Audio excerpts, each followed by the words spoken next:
जय भीम साथियों, आज हम बात करेंगे महान क्रांतिकारी नेता साहब काशीराम जी के बारे में। काशीराम साहब एक भारतीय राजनीतिक और एक महान समाज सुधारक थे।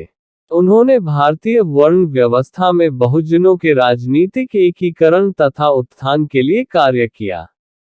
उन्होंने समाज के दबे कुचले वर्ग के लिए एक ऐसी जमीन तैयार की जहां पर वे अपनी बात कह सकें और अपने हक के लिए लड़ सके। काशीराम ने अपना पूरा जीवन पिछड़े वर्ग के लोगों को अधिकार दिलाने और उन्हें एक मजबूत और संगठित आवाज देने के लिए अपना पूरा जीवन समर्पित कर दिया। साहब काशीराम का जन्म 15 मार्च 1934 को पंजाब के रूपनगर में एक रैदास सिख परिवार में हुआ था, जो कि भारतीय समाज में अछूत मानी जाती है। जिस वक्त मान्यवर साहब काशीराम पैदा हुए उस वक्त पंजाब में ही नहीं बल्कि संपूर्ण भारत में जाति का और छुआछूत का कलंक पूर्ण रूप से व्याप्त था। काशीराम ने अपने स्थानीय शहर से प्रारंभिक शिक्षा हासिल करने के बाद साहब काशीराम ने 1956 में विज्ञान विषय की डिग्री गवर्नमेंट कॉलेज रोपड़ से प्राप्त की थी। मान्यवर काशीराम सन 1958 में DRDO में सहायक वैज्ञानिक के पद पर नियुक्त हुए।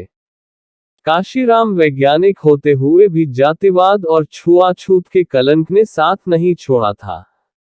उन्होंने बड़ी गहराई से जातिवाद का अध्ययन किया तथा डॉक्टर भीमराव अंबेडकर के विचारों को पढ़ा तथा उनके संघर्ष से बहुत प्रभावित हुए और डॉक्टर भीमराव अंबेडकर के मिशन को आगे बढ़ाने तथा शोषित समाज की आवाज उठाने का बीड़ा उठा लिया।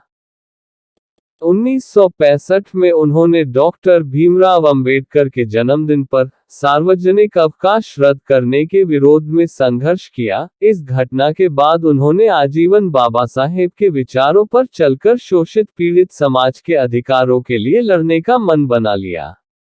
उन्होंने संपूर्ण डॉक्टर भीमराव अंबेडकर के कार्यों का गहन अध्ययन किया और दलितों के उद्धार के लिए बहुत प्रयास किया। सन 1973 में काशीराम ने अपने सहकर्मियों के साथ मिलकर बामसेफ की स्थापना की। इस संस्था का काम था अंबेडकर के विचार और उनकी मान्यता को लोगों तक पहुंचाना और इसके साथ ही देश में फैली जातिवाद को खत्म करना। सन 1980 में उन्होंने अंबेडकर मेला नाम से पदयात्रा शुरू की, जिसमें अंबेडकर के जीवन और उनके विचारों को चित्रों और कहानी के माध्यम से दर्शाया गया। काशीराम साहब पहले ऐसे व्यक्ति थे जिसने शोषित समाज की राजनीतिक चेतना को जागृत किया।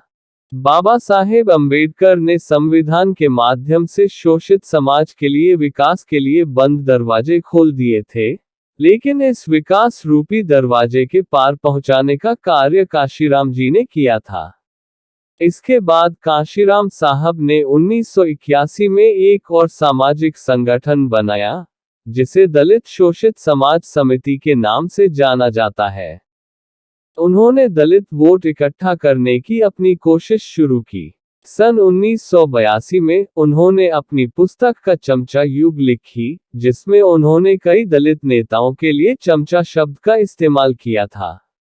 उन्होंने तर्क दिया कि दलितों को अन्य दलों के साथ काम करके अपनी विचारधारा से समझौता करने के बजाय अपने स्वयं समाज के विकास को बढ़ावा देने के लिए राजनीतिक रूप से काम करना चाहिए।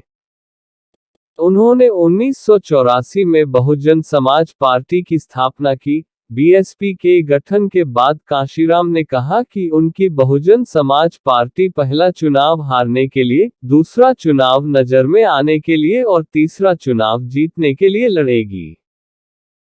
1988 में उन्होंने भावी प्रधानमंत्री VP सिंह के खिलाफ इलाहाबाद सीट से चुनाव लड़ा और प्रभावशाली प्रदर्शन किया था, लेकिन वह चुनाव हार गए थे। 1989 में पूर्व दिल्ली से लोकसभा चुनाव लड़े और इस चुनाव में वे चौथे स्थान पर रहे। फिर 1991 में काशीराम और मुलायम सिंह ने गठबंधन किया और काशीराम ने इटावा से चुनाव लड़ने का फैसला किया। काशीराम ने अपने निकटतम भाजपा प्रतिद्वंदी को 20,000 वोटों से हराया और पहली बार लोकसभा में प्रवेश किया था। इसके साथ कांशीराम ने 1996 में होशियारपुर से 11वीं लोकसभा का चुनाव जीता और वे दूसरी बार लोकसभा पहुंचे।